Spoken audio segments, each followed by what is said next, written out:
अब तुम सिर्फ जीने के लिए नहीं बल्कि पूरे शक्तिशाली जीवन को जीने के लिए तैयार हो।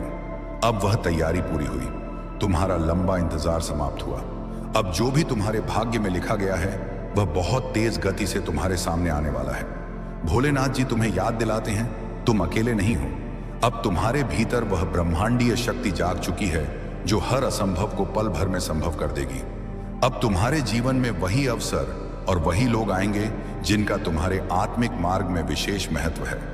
अब वह परिस्थितियां सामने आएंगी जो तुम्हें तुम्हारे सच्चे उद्देश्य तक पहुंचाएंगी। भीतर की शक्ति इतनी प्रबल होगी, यह सिर्फ तुम्हें देखने, सुनने या समझने का समय नहीं है। यह वह समय है जब तुम्हारे जीवन में वास्तविक चमत्कार घटित होंगे। अब तुम सिर्फ देखोगे नहीं बल्कि अनुभव करोगे। महादेव जी कहते हैं तुम्हारे भीतर की शक्ति इतनी प्रबल होगी कि वह हर असंभव को संभव बना देगी। याद रखो, महादेव जी हमेशा सबसे शांत, कोमल और टूटी हुई आत्माओं को चुनते हैं, क्योंकि वही आत्माएं सच्चा प्रकाश फैलाने में सक्षम होती हैं। तुम्हारी हर आह, हर दर्द, हर उम्मीद, हर आंसू, सब कुछ अब उनकी निगरानी में है।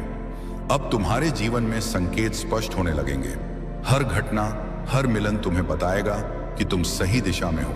हर कठिनाई ने तुम्हें मजबूत बनाया है। हर बाधा केवल तुम्हें यह दिखाने के लिए थी कि तुम अब तैयार हो। अब तुम्हें अपनी आत्मा की आवाज पर भरोसा करना है। अब तुम्हें यह समझना होगा कि हर संघर्ष और हर गिरावट केवल तुम्हारी तैयारी थी। महादेव जी कहते हैं कि अब तुम्हारे पास वह दिव्य शक्ति है जो तुम्हारे पुराने घावों को भर देगी। अब तुम्हारे भीतर की रोशनी इतनी तेज होगी कि अंधेरे में भी तुम्हारा मार्ग स्पष्ट दिखेगा। अब तुम्हारे सपने तुम्हारे हाथों में होंगे। अब तुम्हारी इच्छाएं तुम्हारी वास्तविकता बनेंगी। आकर्षण का सिद्धांत। मेरी इस वीडियो को लाइक करो। अगर आपको मेरा आशीर्वाद प्राप्त करना है और अपने सभी परेशानियों को मिटाना चाहते हैं तो चैनल को सब्सक्राइब करें और आईडी में वीडियो है जाकर देखें और मेरा आशीर्वाद प्राप्त करें। उसके पाश्चात हर हर महादेव बोलकर और लिखकर अपना संदेश मुझे तक भेजें।